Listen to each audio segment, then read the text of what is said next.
Moi, je n'avais pas l'intention de faire une vidéo critique sur ce film, mais après avoir fait la critique de sa suite, je me dis que j'étais obligé d'en faire pour être totalement complet. Alors pourquoi je voulais pas faire la vidéo? Parce que le film est déjà sorti il y a longtemps.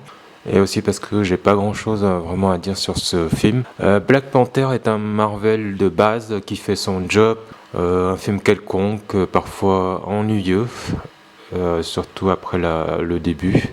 Et des scènes d'action, pareil, très ennuyeuses. Il se trouve au même niveau qu'un Black Widow, Ant-Man ou Thor 2, mais, le film étant sorti dans les débuts des mouvements politico-sociaux aux États-Unis, du cancel culture et compagnie, et que les gens influencés, influençables sont allés voir en masse pour se donner bonne conscience, et les critiques de peur de se faire taxer de raciste et tout ça allaient dans le sens du vent. Donc, ce film a eu des critiques hystériques de positivité. Peu de gens osaient émettre une critique négative ou basée uniquement sur les qualités réelles du film. Et parmi ceux qui n'aimaient pas le film, seule une poignée osait en parler.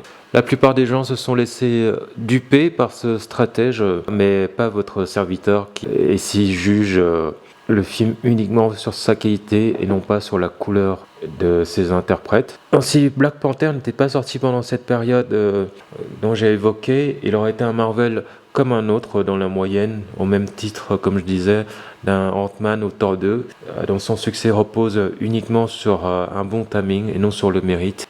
Sorti dans une autre période, il aurait eu quand même un succès commercial comme la plupart des Marvel, bon, sauf Black Widow et Eternal. Mais il n'aurait sûrement pas recueilli autant de critiques positives et un box-office qui a dépassé les 1 milliard de dollars. D'ailleurs, on peut voir que la suite qui s'offre quand même sur le succès du premier et sur la mort de l'acteur principal n'arrive pas à dépasser les 1 milliard ou n'atteint même pas les 1 milliard. Donc parmi les critiques sur ce film, c'était le meilleur film de Marvel.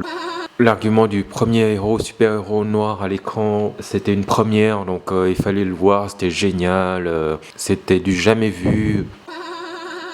Là, je me suis dit, pardon, soit ces gens ont une culture cinématographique qui ne remonte pas au-delà de 2010, soit ils ont la mémoire courte, ou ils font exprès d'avoir la mémoire effacée. Je soupçonne qu'il y a un peu de tout cela.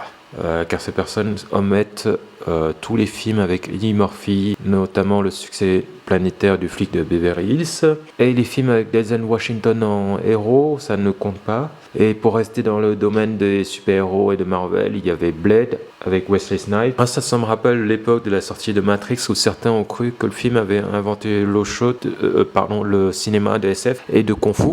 Bon, l'histoire est, comme je disais, basique, voire simpliste, avec des effets spéciaux douteux et dégueulasses, même digne du graphisme d'un jeu de la PS2.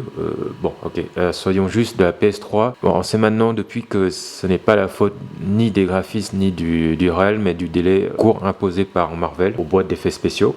Le pire dans tout ça, c'est que le film a été donc nominé aux Oscars dans la catégorie meilleur film.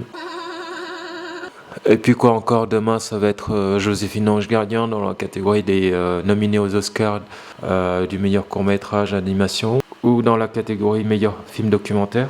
Concernant la réalisation, comme je disais, c'est quelconque, il n'y a rien qui me reste dans la tête, alors que je l'ai vu au cinéma et je l'ai revu hier pour me rafraîchir la mémoire. Mais malgré ça, il n'y a rien qui me marque, à part la séquence de poursuite en voiture en pleine nuit. Voilà, rien d'extraordinaire, beaucoup de bruit et peu d'originalité. Et on a droit même à une séquence entière volée à un autre film. Je parle de celle dans le casino qui est un copier-coller de Skyfall. Sinon, avec tout le respect que j'ai pour l'acteur qui a incarné le rôle de Black Panther, donc Chadwick Boseman, et paix à son âme.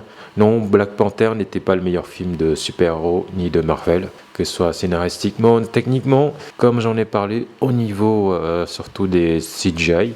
Certes, les goûts et les couleurs comme on dit. Mais parmi ceux qui écouteront et regarderont ma vidéo, j'espère qu'il y aura certains qui auront l'honnêteté quand même de reconnaître que sans être une bouse, Black Panther n'est pas un grand film qui a mérité tant de lauriers par toute la critique professionnelle et amateur à l'époque de sa sortie. Et dire que c'est le premier blockbuster et film de super-héros mettant en scène un acteur ou des acteurs noirs, c'est faire injure à Eddie Murphy, Denzel Washington, Wesley Snipes et tous les acteurs films qui ont précédé. Donc pour finir, je dirais que le public a été tellement aveuglé par le tapage médiatique et la justice sociale qu'il ne sait plus faire la différence entre un film de qualité et un blockbuster médiocre. Et oui, voilà, c'est fini. Donc la critique est courte, mais comme je disais, je n'avais rien à dire sur ce film.